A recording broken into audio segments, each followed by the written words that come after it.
വൈകുന്നേരം ചായയുടെ കൂടെയൊക്കെ പെട്ടെന്ന് തയ്യാറാക്കാൻ പറ്റുന്ന ഒരു റെസിപ്പിയുമായിട്ടാണ് ഞാനിന്ന് വന്നിട്ടുള്ളത്. ഇത് നമ്മൾ റവ വെച്ച് ചെയ്യുന്ന ഒരു പൂരം വറുത്തതാണ്. അപ്പോൾ തയ്യാറാക്കാനായിട്ട് വെറും 10 മിനിറ്റ് മതി. അപ്പോൾ നമുക്കിതെങ്ങനെ തയ്യാറാക്കുന്നത് നോക്കാം.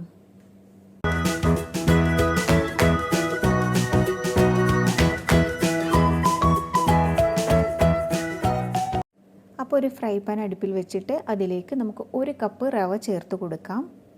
അപ്പോൾ റവ ആദ്യം തന്നെ ഒന്ന് വറുത്തെടുക്കണം. ഒരു 4-5 മിനിറ്റ് ചെറിയ തീയിൽ വറുത്തെടുക്കണം. നല്ലൊരു സ്മെല്ല് വരുന്ന ഒരു സമയമില്ല, അതുവരെ വറുത്തെടുക്കണം. അപ്പോൾ നിങ്ങൾ വറുത്ത റവയാണ് യൂസ് ചെയ്യുന്നതെങ്കിൽ അതും വറുക്കണം, ഒന്ന് നന്നായിട്ട് തന്നെ വറുത്തെടുക്കണം. അപ്പോൾ ഇത് നമുക്ക് നന്നായിട്ടൊന്ന് വറുത്തെടുക്കാം. അപ്പോൾ അതവിടെ റവ ഞാൻ നന്നായിട്ട് വറുത്തെടുത്തിട്ടുണ്ട്. കളറൊന്നും ഒട്ടും തന്നെ ചേഞ്ച് ആവരുത് കേട്ടോ. ശരിക്കും നന്നായിട്ടൊന്നും ഇങ്ങോട്ട് മൂത്ത് വന്നാൽ മതി. ആ മൂത്ത് വരുമ്പോൾ നല്ലൊരു മണമൊക്കെ ഉണ്ടാവും. അപ്പോൾ ആ ഒരു പരുവത്തിൽ വേണം ഇളക്കിയെടുക്കാനായിട്ട്. പിന്നെ കൈയെടുക്കാതെ ഇളക്കണം കേട്ടോ, എന്താ വെച്ചാൽ പെട്ടെന്ന് ഇതിൻ്റെ കളറ് ചേഞ്ച് ആയിപ്പോവും. അപ്പോൾ അത് പ്രത്യേകം തന്നെ ശ്രദ്ധിക്കണം. ഇനി ഇത് പെട്ടെന്ന് തന്നെ വേറൊരു പാത്രത്തിലേക്ക് നമുക്ക് മാറ്റിയിടാം. അല്ലെങ്കിൽ ഇതിൽ തന്നെ വെച്ചുകൊണ്ടിരിക്കുമ്പോൾ ഇതിൻ്റെ കളറ് മാറിക്കൊണ്ടിരിക്കും. ഈ പാത്രത്തിൻ്റെ ചൂടുകൊണ്ട് റവയുടെ കളറൊക്കെ മാറിപ്പോവും. അപ്പോൾ ഇത് നമുക്ക് വേറൊരു പാത്രത്തിലേക്ക് മാറ്റാം. റവ ഞാൻ വേറൊരു പാത്രത്തിലേക്ക് മാറ്റിയിട്ടുണ്ട്. ഇനി സെയിം പാനിലേക്ക് തന്നെ ഒരു 2.5 ടേബിൾ സ്പൂണ് നെയ്യ് ചേർത്ത് കൊടുക്കാം. അപ്പോൾ നെയ്യ് ഒന്ന് ചൂടായി വന്നാൽ ഇതിലേക്ക് നമുക്ക് കപ്പലണ്ടി ചേർത്ത് കൊടുക്കാം.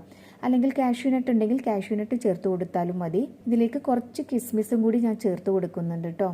കപ്പലണ്ടിക്കും കാഷ്യൂനട്ടിനൊന്നും ഒരു പ്രത്യേക അളവില്ല, നിങ്ങൾക്ക് എത്രത്തോളം വേണോ അത്രത്തോളം ഉപയോഗിക്കാവുന്നതാണ്. അപ്പോൾ ഇതൊന്ന് നെയ്യിൽ നമുക്ക് മൂപ്പിച്ചെടുക്കാം. ഇത് വറുത്ത കപ്പലണ്ടിയാണ് കേട്ടോ, എന്നാലും ഞാൻ ഒന്നുകൂടെ ഒന്ന് മൂപ്പിച്ചെടുക്കുന്നുണ്ട് ആ നെയ്യുടെ മണമൊക്കെ കിട്ടാനായിട്ട്. അപ്പോൾ ഈ നെയ്യിൽ കിടന്ന് ഇത് മൂത്ത് വന്ന ശേഷം നമുക്കിതിലേക്ക് തേങ്ങ ചേർത്ത് കൊടുക്കാം. ഞാനിവിടെ 1 കപ്പ് തേങ്ങയാണ് കേട്ടോ എടുത്തിട്ടുള്ളത്. തേങ്ങയൊക്കെ വേണമെങ്കിൽ കൂടുതൽ ചേർക്കാവുന്നതാണ്. ഞാൻ 1 കപ്പ് റവയ്ക്ക് 1 കപ്പ് എന്നുള്ള ലെവലിലാണ് തേങ്ങ എടുത്തിട്ടുള്ളത്. അത് 1.25 1.5 കപ്പ് വേണമെങ്കിലൊക്കെ ചേർക്കാം. കൂടുതൽ ചേർക്കുമ്പോൾ കൂടുതൽ ടേസ്റ്റ് ഉണ്ടാവും. അപ്പോൾ ഇത് ചേർത്ത് നന്നായിട്ട് തന്നെ നമുക്ക് വറുത്തെടുക്കണം. ഇത് നമുക്ക് കൂടുതൽ ദിവസം സൂക്ഷിച്ച് വെക്കാം കേട്ടോ. തേങ്ങ നന്നായിട്ട് വറുത്തെടുക്കുകയാണെങ്കിൽ കേടാവാതിരിക്കും.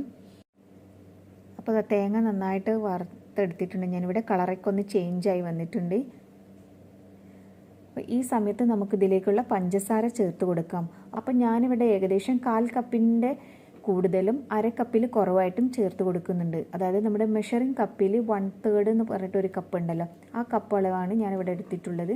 അപ്പോൾ അത്രയും ഞാനിതിൽ ചേർത്ത് കൊടുത്തിട്ടുണ്ട്.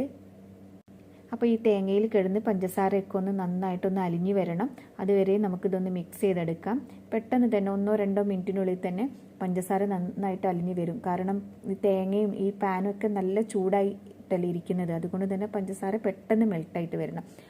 ആ ഒരു ടൈം വരെ നമുക്കിത് നന്നായിട്ടൊന്ന് ഇളക്കി കൊടുക്കാം.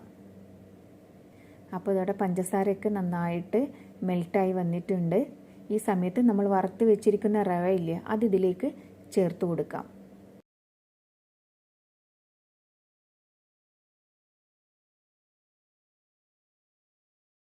അപ്പോൾ റവയും ചേർത്ത ശേഷം ഒന്നുകൂടെ നന്നായിട്ടൊന്ന് മിക്സ് ചെയ്തെടുക്കാം. ഒരു മിനിറ്റ് ഒന്ന് നന്നായിട്ട് മിക്സ് ചെയ്തെടുത്താൽ മതി. റവ ഓൾറെഡി നമ്മൾ വറുത്തതാണല്ലോ, അതുകൊണ്ട് ഇനി വേവേണ്ട ആവശ്യമില്ല. അപ്പോൾ അത് നന്നായിട്ട് ഇവിടെ ഞാൻ മിക്സ് ചെയ്തെടുത്തിട്ടുണ്ട്. ഇനി നമുക്ക് തീ ഓഫാക്കാം. ഇനി ഇതിലേക്ക് നല്ലൊരു ഫ്ലേവറിനായിട്ട് നമുക്ക് ഏലക്ക പൊടി ചേർത്ത് കൊടുക്കാം. ഞാനിവിടെ ഏകദേശം ഒരു 1/4 ടീസ്പൂണ് ഏലക്ക പൊടിച്ചത് ചേർത്ത് കൊടുക്കുന്നുണ്ട്. ഏകദേശം ഒരു 2 എണ്ണം കാണുള്ളൂ. 2 ഏലക്ക പൊടിച്ചത് ചേർത്ത് കൊടുക്കാം. അപ്പോൾ ഇതും കൂടി ചേർത്ത് നന്നായിട്ടൊന്ന് മിക്സ് ചെയ്ത് കൊടുത്ത ശേഷം നമുക്കിത് വേറൊരു പാത്രത്തിലേക്ക് മാറ്റാം കേട്ടോ. ഇതിൽ തന്നെ വെച്ചുകൊണ്ടിരിക്കുമ്പോൾ ഇതിൻ്റെ കളറ് മാറി വരും. അപ്പോൾ ഇത് ചൂടാറിയതിന് ശേഷം കഴിക്കുമ്പോഴാണ് കൂടുതൽ ടേസ്റ്റ് ഉണ്ടാവുക. പിന്നെ കുറച്ച് കൂടുതൽ ദിവസം വേണമെങ്കിൽ ഇത് നിങ്ങൾക്ക് സൂക്ഷിച്ച് വെക്കാവുന്നതാണ്, കേടാവാതിരിക്കും. പിന്നെ മധുരം കുറവാണെങ്കിൽ നിങ്ങൾക്ക് ഈ ടൈമിൽ വേണമെങ്കിൽ, അതായത് ചൂടാറിയതിന് ശേഷം ഇതിലേക്ക് ചേർത്ത് കൊടുക്കാവുന്നതാണ്. ചൂടാറിയതിന് ശേഷം പഞ്ചസാര ഒന്ന് പൊടിച്ചെടുത്തിട്ട് ഇതിലേക്ക് ഇട്ട് കൊടുത്താൽ മതി. എന്നിട്ട് നന്നായിട്ട് മിക്സ് ചെയ്തെടുക്കാം. ഇത്രയേ ഉള്ളൂ, പെട്ടെന്ന് തന്നെ റെഡിയാവും. പിന്നെ നല്ലൊരു കട്ടൻ ചായയുടെ കൂടെ ഇത് കഴിക്കാനായിട്ട് അടിപൊളിയാണ്. അപ്പോൾ എല്ലാവരും ഒന്ന് വീട്ടിൽ ട്രൈ ചെയ്ത് നോക്കൂ. ഇടയ്ക്ക് ഇങ്ങനെ എപ്പോഴെങ്കിലൊക്കെ ഒന്ന് തയ്യാറാക്കി നോക്കാവുന്നതാണ്, പെട്ടെന്ന് തയ്യാറാക്കാൻ പറ്റാവുന്നതല്ലേ. അപ്പോൾ നിങ്ങൾക്ക് എൻ്റെ വീഡിയോ ഇഷ്ടപ്പെടുകയാണെങ്കിൽ ലൈക്ക് ചെയ്യാനും കമൻറ്റ് ചെയ്യാനും അതുപോലെ തന്നെ ഫ്രണ്ട്സൊക്കെ ആയിട്ട് ഷെയർ ചെയ്യാനും മറക്കരുത്. ഇനി പുതിയൊരു റെസിപ്പിയുമായിട്ട് ഞാൻ വീണ്ടും വരാം. അതുവരേക്കും ബൈ.